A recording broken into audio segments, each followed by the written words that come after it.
नमस्कार मित्रांनो, स्वागत आहे तुमचे परत एकदा तुमच्या चॅनल हॅलो टीचरमध्ये. आणि आज आपण बघणार आहोत DBT रिक्रुटमेंट जो 2022ला निघाले होते. 2022ला त्याचा जो क्राफ्ट इन्स्ट्रक्टरचा पेपर झाला होता. तारीख होती 28/9/2022ची आणि वेळ होती 9 ते 10 सकाळी 9 ते 10 वाजताची. ठीक आहे. पेपर बघण्याचे उद्दिष्ट एवढेच आहे की येणारे जे पेपर आहेत तुमचे सर्व पेपर जे DBT करता असो किंवा आणखी दुसरा जॉब करता असो त्याच्यासाठी हे महत्त्वाचा पेपर होता आणि महत्त्वाचा सिलेबस होता पेपरचा आणि महत्त्वाचे जे क्वेश्चन होते त्या सर्व क्वेश्चनबद्दल त्याचे अचूक पर्याय कोणते होते त्याच्याबद्दल आपण इन्फॉर्मेशन घेणार आहोत. तर याच्यामध्ये जो पहिला क्रमांकाचा जो सेक्शन होता जनरल इंटेलिजन्सचा आणि याच्यामध्ये 15 प्रश्न तुम्हाला विचारण्यात आले होते. 15 प्रश्नापैकी त्याच्यामध्ये पहिला क्रमांकाचा जो प्रश्न दिला होता की दिलेली विधाने आणि निष्कर्ष काळजीपूर्वक वाचा. विधानांमध्ये दिलेली माहिती सत्य आहे असे गृहीत धरून जरी ती सामान्यतः ज्ञात तथ्यांशी भिन्न असेल असे दिसत असले तरी निष्कर्ष तार्किकरित्या अनुसरण करतात ते ठरवा असे प्रश्न होता. आणि त्याच्यामध्ये जो पहिल्या क्रमांकाचं विधान दिलं होतं ते होतं काही बॅग कपडे आहेत आणि दुसऱ्या क्रमांकाचं जो विधान होतं ते काही कुदळ कपडे नाहीत असा निष्कर्ष दिला होता विधान. आणि निष्कर्ष दिला होता पहिल्या क्रमांकाचा होता काही कपडे कुदळी आहेत आणि दुसऱ्या क्रमांकाचा जो निष्कर्ष होता किमान काही कपडे बॅग आहेत आणि तिसऱ्या क्रमांकाचा जो निष्कर्ष होता काही बॅग कपडे नाहीत. त्याच्यापैकी जो अचूक उत्तर होतं याचे अचूक पर्याय जो होता तो पर्याय क्रमांक 3 होता. म्हणजे केवळ निष्कर्ष 2 तर्कसंगत आहे आणि तो निष्कर्ष 2 कोणता होता तर तो होता किमान काही कपडे बॅग आहेत. याच्या पहिल्या प्रश्नाचे जे उत्तर होते ते पर्याय क्रमांक 3 होते. ठीक आहे. याच्यानंतर जे प्रश्न क्रमांक 2 होता याच्यामध्ये दिले होते की खालील अक्षर चिन्ह मालिकेमध्ये किती अक्षरांच्या लगेच आधी एक चिन्ह आहे आणि लगेच नंतर एक चिन्ह आहे ते ओळखायचं होतं. तर त्याच्यामध्ये पर्याय क्रमांक जो होता तो अचूक पर्याय क्रमांक जो होता पर्याय क्रमांक 3 होता म्हणजे 5 होता. ठीक आहे. याच्यानंतर जो प्रश्न होता प्रश्न क्रमांक 3 होता आकृतीमधील रिकाम्या जागी भरली असता तिची आकृती बंद पूर्ण होईल अशी आकृती दिलेल्या पर्यायामधून निवडायची होती आणि याचे जे अचूक उत्तर होते ते पर्याय क्रमांक 1 होते म्हणजे 1 नंबरची आकृती होती. ठीक आहे. याच्यानंतर जो प्रश्न क्रमांक 4 होता की बॉबीच्या एका छायाचित्राकडे निर्देश करून सनीने म्हटले तो माझ्या आजीचा एकुलता एक मुलगा आहे. तर बॉबीचे सनीशी असलेले नाते ओळखायचे होते आणि याचे जे अचूक उत्तर होते ते पर्याय क्रमांक 4 होते. बॉबीचे जे सनीशी नाते होते ते वडिलांचे होते. ठीक आहे. याच्यानंतर जो प्रश्न क्रमांक आहे प्रश्न क्रमांक 5 आहे. दिलेली विधाने आणि निष्कर्ष काळजीपूर्वक वाचा. विधानांमध्ये दिलेली माहिती सत्य आहे असे गृहीत धरून जरी ती सामान्यतः ज्ञात तथ्याशी भिन्न असली तरी ते निष्कर्ष अनुसरण करून आपल्याला याचे उत्तर द्यायचे होते. जसा प्रश्न क्रमांक 1 होता तसा सेम प्रश्न क्रमांक 5 आहे. याच्यामध्ये खाली फक्त विधाने बदलली आहेत. विधाने आणि तर्क बदलले आहेत. तर पहिल्या क्रमांकाचं जे विधान होतं की काही मांजरी भिंती आहेत आणि दुसऱ्या क्रमांकाचं जे विधान होतं काही भिंती काट्या आहेत. याच्यामध्ये निष्कर्ष क्रमांक 1 होता की काही मांजरी काट्या आहेत आणि निष्कर्ष क्रमांक 2 होता सर्व मांजरी काट्या आहेत. याचे जे अचूक उत्तर होते ते पर्याय क्रमांक 3 होते म्हणजे निष्कर्ष 1 आणि निष्कर्ष 2 दोन्ही तर्कसंगत नाहीत. ठीक आहे. याच्यानंतरचा प्रश्न होता प्रश्न क्रमांक 6. एका विशिष्ट सांकेतिक भाषेत जर मदर हे NPUIFS असे लिहिले जाते तर त्याच भाषेमध्ये पेपर कसे लिहिले जाईल याचे जे उत्तर होते अचूक उत्तर जे होते पर्याय क्रमांक 1 होते म्हणजे QBQFS. ठीक आहे. याच्यानंतर जो पर्याय क्वेश्चन क्रमांक 7 आहे याचे जे क्वेश्चन होता की जर Z बरोबर 52 आणि V बरोबर 44 असेल तर Uचा संकेत शोधा. तर याच्यामध्ये जे अचूक उत्तर होते ते पर्याय क्रमांक 3चे होते म्हणजे 42 होते. याच्यानंतर प्रश्न क्रमांक 8 होता. प्रश्न क्रमांक 8मध्ये दिले होते की खालील मालिकेत प्रश्नचिन्हाच्या जागी येईल अशी संख्या दिलेल्या पर्यायामधून निवडायची होती. तर जी मालिका दिली होती ते होती 1256, 1220, 1195, 1179, 1170 आणि याचा जो अचूक पर्याय होता तो पर्याय क्रमांक 1 होता म्हणजे 1166 होता. याच्यानंतर जो प्रश्न होता प्रश्न क्रमांक 9 होता. प्रश्न क्रमांक 9 मध्ये दिले आहे की खालील समीकरण योग्य ठरवण्यासाठी कोणत्या 2 चिन्हाची आणि संख्याची अदलाबदल केली पाहिजे. याच्यामध्ये जे संख्या दिली होती मालिका जी दिली होती 10 गुणिला 2 -3 बरोबर 4 दिली होती आणि याचे जे अचूक उत्तर होते ते पर्याय क्रमांक 3 होते. गुणिला आणि -2 आणि 3 हे याचे उत्तर होते. याच्यानंतर जे होता प्रश्न क्रमांक 10 होता. प्रश्न क्रमांक 10मध्ये विचारण्यात आले होते की खालील मालिकेत प्रश्नचिन्हाच्या जागी येईल असे योग्य पद दिलेल्या पर्यायामधून निवडा. आणि जी मालिका दिली होती 52B, 55D, 58F, 61H आणि प्रश्न क्रमांक दिला होता त्याच्यानंतर आणि नंतरचा होता 67L. याच्यामध्ये जो योग्य पर्याय होता तो पर्याय होता पर्याय क्रमांक 4 म्हणजे 64J. याच्यानंतर जो प्रश्न होता प्रश्न क्रमांक 11 होता. जर गुणिला म्हणजे वजाबाकी असेल आणि भागीला म्हणजे बेरीज असेल तर बेरीज म्हणजे भागीला असेल आणि वजाबाकी म्हणजे गुणिला असेल तर 10 + 2 वजा 15 भागीला 3 गुणिला 5चे मूल्य किती असेल. तर याचे जे उत्तर होते ते पर्याय क्रमांक 3 योग्य होते म्हणजे 73 होते. याच्यानंतरचा जो प्रश्न होता प्रश्न क्रमांक 12 होता. अक्षराच्या खालील क्रमामध्ये लगेच आधी एक स्वर असणारे आणि लगेच नंतर स्वर असणारे असे किती स्वर आहेत. त्याच्यापैकी जो पर्याय क्रमांकाचे उत्तर योग्य होते ते होते पर्याय क्रमांक 3 म्हणजे 4. ठीक आहे. याच्यानंतर प्रश्न क्रमांक 13 होता. एक पुरुष 4 किलोमीटर उत्तरेकडे चालतो आणि नंतर उजवीकडे वळतो. 4 किलोमीटर चालल्यानंतर तो डावीकडे वळतो आणि 6 किलोमीटर चालतो. तो आता आरंभस्थानाच्या कोणत्या दिशेने आहे. तर याचे जे उत्तर होते ते पर्याय क्रमांक 2 म्हणजे ईशान्य होते. ठीक आहे. याच्यानंतरचा जो प्रश्न होता प्रश्न क्रमांक 14 होता. खालील मालिकेत प्रश्नचिन्हाच्या जागी येईल अशी संख्या दिलेल्या पर्यायामधून निवडा. मालिका जी दिली होती 104, 106, 109, 114 आणि याचे जे योग्य उत्तर होते पर्याय क्रमांक 1 होते म्हणजे 121 होते. याच्यानंतर जो प्रश्न क्रमांक 15 होता या विषयावरचा आखरीचा प्रश्न होता. याच्यामध्ये जो दिला आहे की रुबी, अमन, विजय, बॉबी आणि सनी या 5 मित्रांची उंची वेगवेगळी आहे. सनी हा गटात दुसरा सर्वात उंच आहे. रुबी हा केवळ बॉबीपेक्षा उंच आहे. विजय आणि सनी दोघेही अमनपेक्षा उंच आहेत. रुबी हा बॉबीपेक्षा उंच आहे पण अमनपेक्षा बुटका आहे. विजय सर्वात उंच आहे.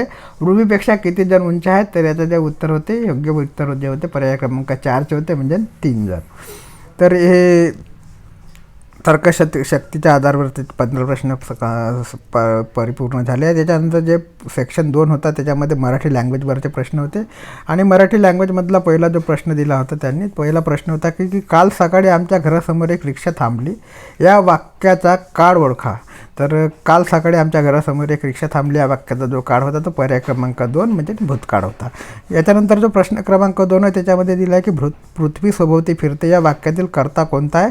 तर याचे जे पर्याय क्रमांक 3चे उत्तर योग्य होते म्हणजे पृथ्वी हा याच्यामध्ये कर्ता आहे. याच्यानंतरचा जो प्रश्न होता की प्रश्न क्रमांक 3 होता कृपा या शब्दाचा विरुद्धार्थी शब्द ओळखा आणि याचे जे उत्तर होते अचूक उत्तर ते होते पर्याय क्रमांक 1चे अवकृपा. याच्यानंतर जो प्रश्न आहे प्रश्न क्रमांक 4 आहे. मुलगी पाळण्यात झोपली आहे. अधोरेखांकित शब्दाचे लिंग ओळखायचे आहे. तर जो शब्द अधोरेखांकित केला होता तो मुलगी केला होता. याच्यामध्ये जे लिंग दिले आहे मुलीचे ते स्त्रीलिंग म्हणजे पर्याय क्रमांक 2 हे अचूक उत्तर होते. याच्यानंतर प्रश्न क्रमांक 5 आहे की कृष या शब्दाच्या विरुद्धार्थी शब्द कोणता आहे. तर याचे जे उत्तर दिले होते ते स्थूल म्हणजे पर्याय क्रमांक 1. याच्यानंतर प्रश्न क्रमांक 6 सप्ताह या शब्दाचा समान कोणता. तर प्रत्यय शब्दाचा समास जो होता तो द्विगु समास होता म्हणजे पर्याय क्रमांक 2 याचे अचूक उत्तर होते. याच्यानंतर प्रश्न क्रमांक 7 होता की खालीलपैकी कोणते वाक्य प्रमाण लेखानुसार लिहिलेले आहे. तर याचे जे उत्तर होते ते पर्याय क्रमांक 3चे उत्तर योग्य बरोबर होते म्हणजे शिक्षणाबरोबरच माणसाचे शीलही सुधारले पाहिजे हे उत्तर योग्य होते. याच्यानंतर प्रश्न क्रमांक 8 होता. गुरुजी म्हणाले की एकी हेच बळ हे वाक्य खालीलपैकी कोणत्या प्रकारचे आहे. तर हे मिश्र प्रकारचे वाक्य आहे म्हणजे पर्याय क्रमांक 2 याचे योग्य उत्तर होते. याच्यानंतर प्रश्न क्रमांक 9 खाली विरुद्धार्थी शब्दांच्या जोड्या आहेत त्यातील कोणती योग्य जोडी नाही म्हणजे योग्य जोडी जी नाही ती ओळखायची होती. तर याचं जे उत्तर होते पर्याय क्रमांक 2 म्हणजे कर्कश गुणिला कर्णकूट हे उत्तर चुकीचे होते म्हणजे उत्तर बरोबर होते पण हे जोडी चुकीची होती. ठीक आहे. याच्यानंतर प्रश्न क्रमांक 10 रोपट्या नामाचे अनेक वचन काय होईल. तर रोपट्या नावाचे अनेक वचन होईल रोपटी म्हणजे पर्याय क्रमांक 2 हे उत्तर योग्य होते. याच्यानंतर प्रश्न क्रमांक 11 होता की खाली दिलेल्या शब्दाच्या समूहातून चुकीचा किंवा समानार्थी नसणारा शब्द पर्याय ओळखा आणि याचे जे अचूक उत्तर होते ते पर्याय क्रमांक 2चे होते म्हणजे गरीब, दिन, जरा. ठीक आहे. याच्यानंतर जो प्रश्न होता प्रश्न क्रमांक 12 होता खालीलपैकी कोणते वाक्य लेखन नियमानुसार आहे ते ओळखायचे होते आणि याचे जे आन्सर होते ते पर्याय क्रमांक 1चे आन्सर योग्य होते म्हणजे मी घरातून निघताना आईचा आशीर्वाद घेऊन बाहेर पडतो हे वाक्य योग्य होते. याच्यानंतर जो आखरीचे 3 प्रश्न मराठी भाषेवरती असेल ते पर्याय वाचून तुम्हाला द्यायचे होते आणि तो पर्याय पॅराग्राफ होता तो उतारा होता की ह्या उतारा वाचून तुम्हाला खालील 3 प्रश्नाची उत्तर द्यायची होती. उतारा मी एक वेळा वाचून दाखवतो की दिलेला उतारा वाचा आणि विचारलेल्या प्रश्नाची उत्तरं द्या. भारत महासत्ता कधी होणार. या प्रश्नाचे उत्तर पुढच्या दशकभरात मिळेल. आज भारतीय अर्थव्यवस्था जगात 5व्या क्रमांकावर आहे. ती काही काळाने 3ऱ्या क्रमांकावर जाईल. प्राचीन काळी अनेक शतके भारतीय अर्थव्यवस्था जगात सर्वात मोठी होती. या अभिमानाला खरा अर्थ केवळ सकल राष्ट्रीय उत्पन्नातील वाढीमुळे नव्हे तर दरडोई उत्पन्नातील वाढीमुळे येणार आहे. त्याहीपेक्षा भूतानने स्वीकारलेली सूचकांकाची संकल्पना स्वीकारावी लागणार आहे. भारताच्या औद्योगिक आणि आर्थिक घोडदौडीला हवामान बदलांचा मोठा लगाम बसू शकतो. यातील पाश्चात्यांच्या दडपणापेक्षा भारतीयांचे आरोग्य हाच महत्त्वाचा निकष असायला हवा. आज जगातील सर्वात जास्त देशांमध्ये असणारे परदेशी भारतीयच आहेत. या सगळ्यांचे अनुभव, कर्तबगारी आणि ज्ञान याची मदत घेऊन भारताला स्वच्छ, चिरंजीवी आणि संतुष्ट विकासाचे प्रारूप पुढच्या काळात विकसित करावे लागणार आहे. त्यासाठी प्राचीन भारतीय तत्त्वज्ञानाने गंभीर अवलोकन करावे लागणार आहे. या तत्त्वज्ञानाचे दैनंदिन जीवनात उत्कर्ष उपाययोजना करणारा आधुनिक ऋषी म्हणजे महात्मा गांधी. गांधी हा प्राचीन भारतीय मूल्य आणि आधुनिक भारत यांना जोडणारा सर्वात बळकट दुवा आहे. प्रसंगी या दुव्यात नवे धागे जोडत तो पुढे न्यावा लागेल. असे केले तरच सृष्टीबद्दलाचे संकट, आधुनिक माणसाची स्वप्ने आणि चिरकाल सर्वदानाची वाट या साऱ्यांची सांगड घालता येईल. बलवान, शक्तिसंपन्न व अर्थमहासत्ता बनलेला भारत आज ना उद्या जगाला चिरंजीवी भौतिक विकास आणि सफल मानवी जीवन अशी दुहेरी वाढ दाखवू शकतो. मात्र तसे होण्यापूर्वी भारतीय समाजानेही नर्वसजना व्हायला हवे. ती प्रक्रिया सुरू झाली आहे. तिला प्रामाणिक राज्यकर्ते, निष्पक्ष न्याय प्रणाली आणि सजग सावध समाज नवे बळ देऊ शकतो. भारताच्या स्वातंत्र्याची शताब्दी होईल तेव्हा भारताच्या भूमीवर केवळ गरजा पूर्ण झालेल्या नव्हे तर आनंदाचे आवरू मांडू जगा असा हा समाज नांदायला हवा. आजच्या अमृताच्या दिनाचा तो सांगावा आहे. हा उतारा दिला होता. याच्यामध्ये जो प्रश्न क्रमांक 13 विचारण्यात आला होता की भारताच्या यशस्वी वाटचालीला कोणता घटक बाधक ठरू शकतो, तर याचे जे उत्तर होते पर्याय क्रमांक 4 म्हणजे हवामान बदल. ठीक आहे. याच्यानंतरचा जो प्रश्न होता प्रश्न क्रमांक 14 होता. खालीलपैकी कोणत्या कारणामुळे भारतीय अर्थव्यवस्था जगातील सर्वात मोठी अर्थव्यवस्था बनू शकते, तर याचे जे उत्तर होते ते पर्याय क्रमांक 3 अयोग्य अचूक उत्तर होते म्हणजे दरडोई उत्पन्नातील वाढीमुळे. ठीक आहे. याच्यानंतरचा जो प्रश्न होता प्रश्न क्रमांक 15 होता. आखरीचा प्रश्न होता. आज जगाचा विचार करता भारतीय अर्थव्यवस्था कोणत्या क्रमांकावर आहे, तर याचे जे अचूक उत्तर होते ते पर्याय क्रमांक 2 होते म्हणजे 5व्या नंबरवर. ठीक आहे. त्याच्यानंतर जे सेक्शन होता तो होता इंग्लिश लँग्वेजचा. इंग्लिश लँग्वेजवरच्या सेक्शनवर प्रश्न 15 बनले होते आणि त्या 15 प्रश्नाची माहिती आपण घेऊया. तर प्रश्न क्रमांक 1 होता select the correctly spelled word आणि याच्यावर जे उत्तर दिले होते ते पर्याय क्रमांक 3चे उत्तर योग्य दिले होते. याच्यानंतर जो प्रश्न होता की प्रश्न क्रमांक 2 होता choose the sentence that in the past continuous tense. तर याच्यामध्ये जे उत्तर दिले ते पर्याय क्रमांक 1चे my mother never drinks milk but when I meet her last Friday she was having milk, हे योग्य उत्तर होते. याच्यानंतरचा प्रश्न क्रमांक 3 होता आणि प्रश्न क्रमांक 3चे जे उत्तर दिले होते, प्रश्न मोठा आहे त्याच्यामुळे मी वाचणार नाही, व्हिडिओ अगोदरच लंबा होत आहे. तर याचे जे उत्तर दिले होते पर्याय क्रमांक 3चे दिले होते म्हणजे SPQR. ठीक आहे. प्रश्न तुम्ही वाचून घ्याल.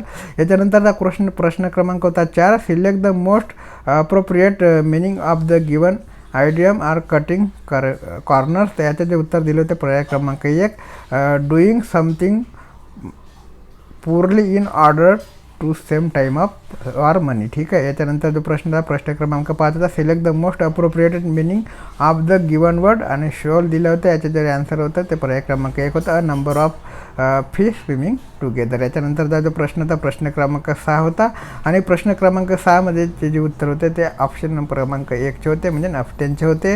याच्यानंतर प्रश्न क्रमांक 7 होता select the correctly spelled work. याचे जे उत्तर दिले होते पर्याय क्रमांक 4चे अवफुल उत्तर दिले होते. याच्यानंतर जो प्रश्न होता प्रश्न क्रमांक 8 होता select the option that expresses the given sentence in the reported speech I am going out today Manya said. याचे जे उत्तर दिले होते पर्याय क्रमांक 3चे Manya said she was going out that day. याच्यानंतर जो प्रश्न होता प्रश्न क्रमांक 9 होता. प्रश्न क्रमांक 9 होता की select the option that expresses the given sentence is passive voice.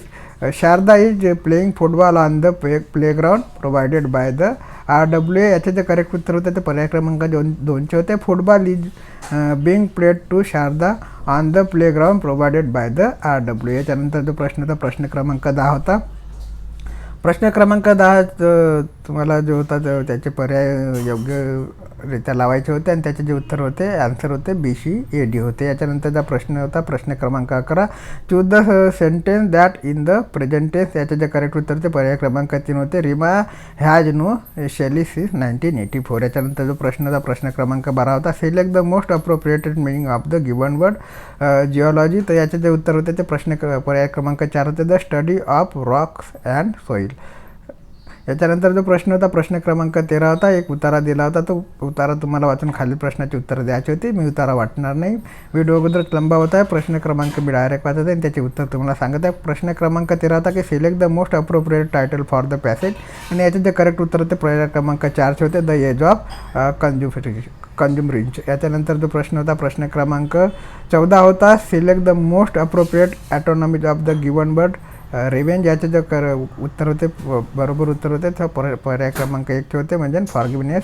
याच्यानंतर जो प्रश्न होता प्रश्न क्रमांक 15 होता आणि याच्यामध्ये दिलं होते की according to the passage how did the कोविड-19 pandemic bring about shift in the consumer behaviour. याचे जे उत्तर होते पर्याय क्रमांक 1 होते, the pandemic increase the presence of people on e commerce platform. ठीक आहे. याच्यानंतर जो सेक्शन होता तो जनरल नॉलेजचा सेक्शन होता आणि महत्त्वपूर्ण सेक्शन होता. जनरल नॉलेजच्या सेक्शनमध्ये जो पहिल्या क्रमांकाचा प्रश्न होता की महाराष्ट्र राज्यात बोलल्या जाणाऱ्या सर्व भाषांपैकी महाराष्ट्र गुजरात सीमेजवळ कोणती भाषा बोलली जाते. इंटरेस्टिंग प्रश्न होता आणि याचं जे उत्तर होते ते पर्याय क्रमांक 3चे उत्तर योग्य होते म्हणजे डांगी भाषा. याच्यानंतर प्रश्न क्रमांक 2 होता की महाराष्ट्र राज्यात गोदावरी नदीचे एकूण पाणलोट क्षेत्र जवळपास किती आहे. तर याचे जे उत्तर होते पर्याय क्रमांक 3 होते म्हणजे 49%. याच्यानंतर प्रश्न क्रमांक 3 होता की शिकागो विद्यापीठाच्या एनर्जी पॉलिसी इन्स्टिट्यूटने EPIशी नुकत्याच प्रकाशित केलेल्या अद्ययावत acre quality life index AQLI नुसार PM 2.5च्या संपर्कात असलेल्या महाराष्ट्रातील नागरिकांचे सरासरी आयुमान रिकामी जागा वर्षांनी कमी होत आहे. तर याचे जे उत्तर होते पर्याय क्रमांक 3चे उत्तर योग्य होते म्हणजे 4. याच्यानंतर प्रश्न क्रमांक 4 होता की अलीकडेच महाराष्ट्र सरकारने हवामान बदलाचा सामना करण्यासाठी स्थापन केलेल्या परिषदेला रिकामी जागा हे नाव देण्यात आले होते. तर याचे जे उत्तर होते पर्याय क्रमांक 4 उत्तर होते आणि त्याचं ते उत्तर होते हवामान बदल आणीबाणी म्हणजे क्लायमेट इमर्जन्सी. ठीक आहे. याच्यानंतरचा जो प्रश्न होता प्रश्न क्रमांक 5 होता की 2011च्या जनगणनेनुसार महाराष्ट्रातील कोणत्या जिल्ह्यात सर्वाधिक आदिवासी लोकसंख्या आहे. याचे जे अचूक उत्तर होते पर्याय क्रमांक 4चे होते म्हणजे नंदुरबार. याच्यानंतरचा जो प्रश्न आहे प्रश्न क्रमांक 6 होता, भारतीय राष्ट्रीय काँग्रेसच्या पहिल्या अधिवेशनात सर्वाधिक प्रतिनिधी रिकामी जागामधून होते. याचे जे करेक्ट आन्सर होते पर्याय क्रमांक 4चे होते म्हणजे बॉम्बे म्हणजे आताची मुंबई. ठीक आहे. याच्यानंतर जो प्रश्न आहे प्रश्न क्रमांक 7 याच्यामध्ये दिले होते की रिकामी जागा यांनी 1867मध्ये मुंबईत प्रार्थना समाजाची स्थापना केली. तर मुंबईत प्रार्थना समाजाची स्थापना 1867मध्ये केली होती. त्यांचे नाव होते पर्याय क्रमांक 4 म्हणजे आत्माराम पांडुरंग. याच्यानंतरचा जो प्रश्न होता प्रश्न क्रमांक 8 होता, रिकामी जागा या मराठा राज्यकर्त्यांच्या कारकिर्दीत सिंधुदुर्ग किल्ला बांधला गेला. आणि याचे जे करेक्ट आन्सर होते पर्याय क्रमांक 1 होते म्हणजे शिवाजी महाराज. प्रश्न क्रमांक 9 होता, सातवाहन राजवटीच्या काळात पुढीलपैकी कोणत्या लेणी खोदल्या गेल्या. याचे जे पर्याय क्रमांकचे उत्तर बरोबर होते ते पर्याय क्रमांक 4 होते म्हणजे कारले. याच्यानंतर जो प्रश्न होता प्रश्न क्रमांक 10 होता, अलीकडेच महाराष्ट्र सरकारने ICMRला कोविड-19 निगेटिव्ह व्यक्तीचे प्रभावशील थ्रेशोल्ड सिटी मूल्य कमी करण्यावर विचारणा केली. ते मूल्य किती होते तर ते मूल्य होते पर्याय क्रमांक 2 म्हणजे 24 रुपये. याच्यानंतर जो प्रश्न होता प्रश्न क्रमांक 11 होता, 2021मध्ये महाराष्ट्र राज्यात किती राष्ट्रीय उद्याने होती. तर याचे जे उत्तर अचूक उत्तर होते ते पर्याय क्रमांक 4 म्हणजे 6. याच्यावर नंतर 6 राष्ट्रीय उद्यान होते. ठीक आहे. याच्यानंतर जो पर्याय क्रमांक आहे क्वेश्चन नंबर आहे तो 12 आहे, महाराष्ट्रातील कोणत्या प्रशासकीय विभागात नैऋत्य मान्सूनचा पहिला पाऊस पडतो. तर याचे जे उत्तर आहे अचूक ते आहे पर्याय क्रमांक 1 म्हणजे कोकण. आणि क्वेश्चन नंबर 13 आहे की जून 1857 म्हणजे रंगो बापूजी यांनी रिकामी जागा येथे ब्रिटिश राजवटीविरुद्ध मोठी सशस्त्र फौज गोळा केली होती.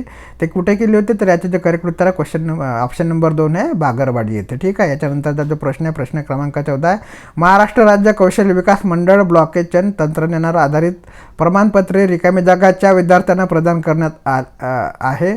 तर त्याचे जे अचूक उत्तर आहे ते पर्याय क्रमांक 1 आहे म्हणजे डिप्लोमा. ठीक आहे. याच्यानंतरचा जो आखरीचा प्रश्न होता तो होता, बलात्कार, लैंगिक अत्याचार आणि ॲसिड हल्ला पीडितांसाठी महाराष्ट्र सरकारने रिकामी जागा ही सुधारित योजना सुरू केली आहे. तर याचे जे करेक्ट उत्तर होते ते पर्याय क्रमांक 4 होते म्हणजे मनोधैर्य. ठीक आहे.